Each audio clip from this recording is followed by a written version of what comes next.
Beralih dari informasi seputar Unsud, berita selanjutnya berkaitan dengan isu yang sedang hangat diperbincangkan.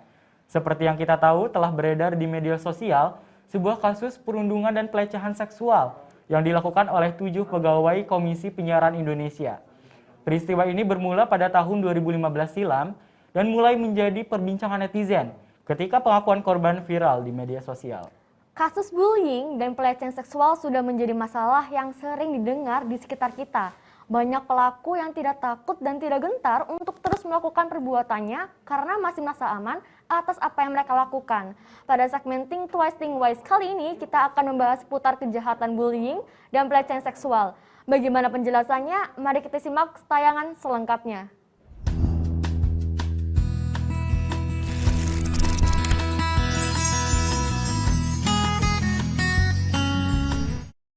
Halo Sobat Visip TV Unsud, kembali lagi bersama saya, Diah Ayu Paramita dalam segmen Think Twice, Think Wise. Pada kesempatan kali ini, saya akan membahas mengenai sebuah berita yang tengah viral di kalangan masyarakat, yaitu mengenai kasus perundungan dan pelecehan seksual di kantor KPI. Berikut ini akan saya bacakan berita mengenai kasus perundungan dan pelecehan seksual di KPI. Viral dulu, baru ditangani.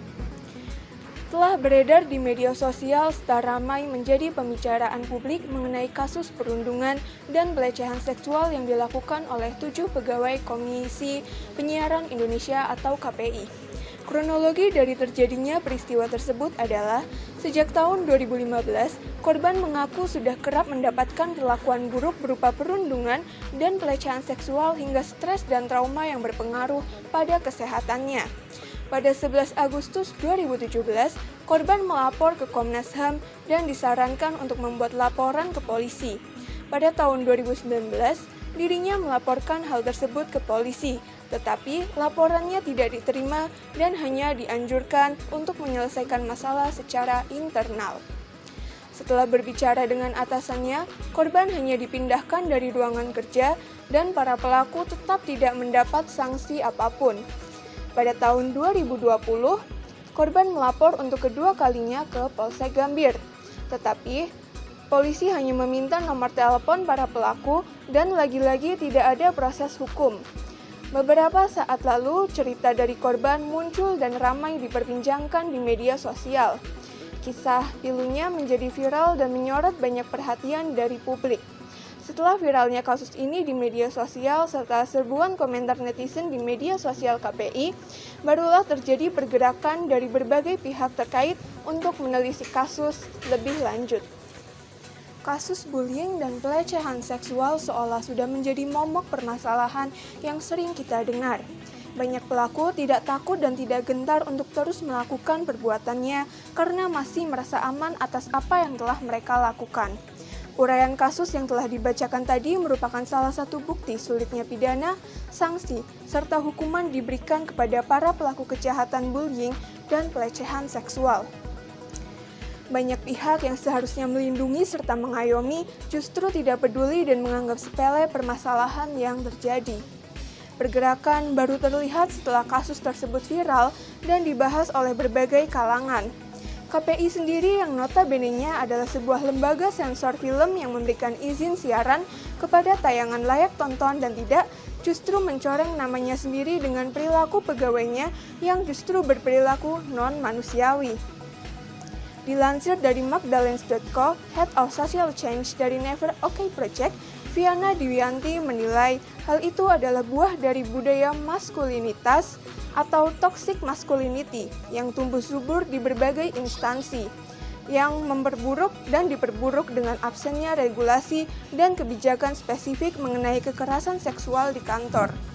Never OK Project telah merilis beberapa hasil riset mengenai pelecehan seksual di tempat kerja. Salah satu risetnya pada tahun 2020 menunjukkan bahwa kekerasan seksual marak terjadi di dunia kerja. Sebanyak 62 pekerja menerima candaan atau lelucon seksual. 34% dikirimi konten seperti foto, video, audio, teks, atau stiker seksual tanpa persetujuan. 29% menerima komentar atau hinaan atau kritik negatif terhadap bentuk tubuh. Dan 25% menerima rayuan seksual tanpa persetujuan. Lebih dari setengah kasus kekerasan seksual yang terjadi disebabkan oleh ketimpangan relasi kuasa, di mana pelaku adalah orang-orang yang memiliki kekuatan lebih tinggi ketimbang korban. Sebagaimana MS yang dikeroyok dan dia tak memiliki kekuatan untuk melawan karena hanya sendirian. Viana juga menilai kasus MS adalah bukti banyaknya instansi pemerintah maupun swasta yang masih patriarkal dan tak menganggap pekerjanya sebagai manusia. Misalnya ketika MS dianiaya oleh para pelaku, banyak orang yang menyaksikan langsung.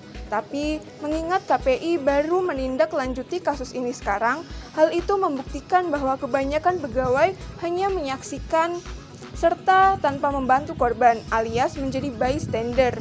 Menurutnya, mereka mengamini sekaligus menormalisasi kekerasan terhadap laki-laki dengan berpikir bahwa tak aneh bila laki-laki menjadi korban.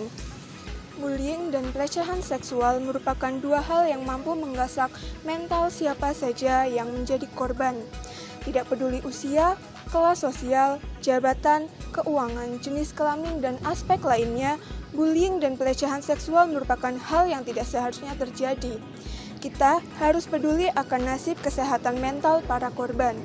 Lembaga terkait seharusnya bisa menjadi tempat bernaung bagi para korban yang sudah berani untuk speak up. Janganlah menunggu viral terlebih dahulu untuk kemudian ditangani. Sebagai masyarakat umum, sudah tugas kita untuk melawan kasus pelecehan seksual dan bullying. Dan untuk korban, semoga diberikan keadilan secepatnya. Think twice, think wise. Ayu Paramita dan Nindi melaporkan untuk Visip on This Week.